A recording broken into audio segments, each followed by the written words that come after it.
తొర్రూరు పట్టణంలో ఒకట కాంగ్రెస్ పార్టీ ఎన్నో ఇబ్బందులు పెట్టినా కూడా, ఎన్ని అరాచకాలు చేసినా కూడా ప్రజలు టీఆర్ఎస్ బీఆర్ఎస్ కు పట్టం కట్టారు.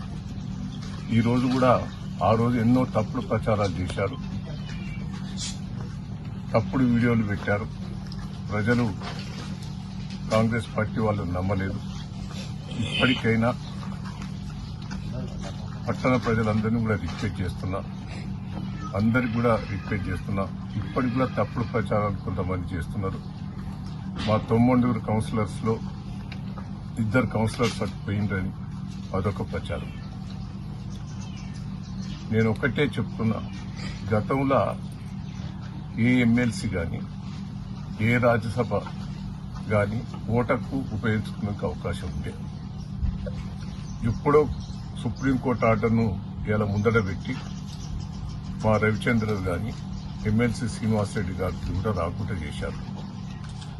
ఇలా వరంగల్ ఎంపీ కూడా ఆల్రెడీ వరంగల్లో వాళ్ళు అప్రూవల్ చేసుకున్నారు. దాన్ని అప్రూవల్ అయిన దాన్ని మళ్ళా తొర్రూరు మున్సిపాలిటీలో పెట్టే అవకాశం కూడా లేదు. వాళ్ళ ఓటు ఎప్పుడు ఉపయోగించుకోవాలి? ఈక్వల్ ఉన్నప్పుడే. ఇప్పుడు మా 8 ఉన్నప్పుడే వాళ్ళ ఓటు సద్వినియోగం అవుతుంది. మాకు 9 ఉన్నది, మీకు 7 ఉన్నది. మీ సద్వినియోగం కావు. మీరు కావాలని ఇబ్బంది పెట్టి ఓటు వేయించుకుంటే కోర్టులో ఒక్కరోజు ఆర్డర్ వస్తుంది.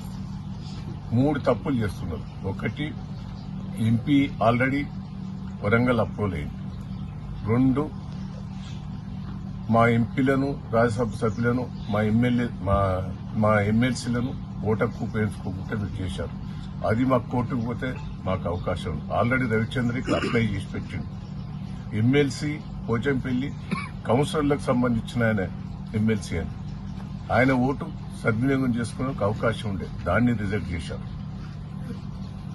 3వది, ఎమ్మెల్యే ఓటు కూడా ఎప్పుడెక్కడికి వస్తుంది? ఈక్వల్ నప్పుడే.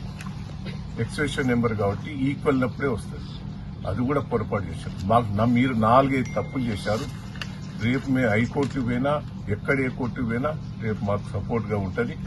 మాకు మీరు ఎంత దౌర్జన్యం చేసినా తొర్రూరు మున్సిపాలిటీ ప్రజలు మా చేతి ఒప్పచెప్పారు. రేపు అధికారంగా కూడా మా చైర్మన్, వైస్ చైర్మన్ కాబోతున్నాడు. పట్టణ ప్రజలందరూ గాని, నియోజకవర్గ ప్రజలు గాని, వరంగల్ ప్రజలు గాని వాళ్ళ తప్పుడు ప్రచారాలు మీరు నమ్మొద్దని కూడా ఈ సందర్భంగా తెలియజేస్తున్నా. 1వ వార్డు ఉన్నది.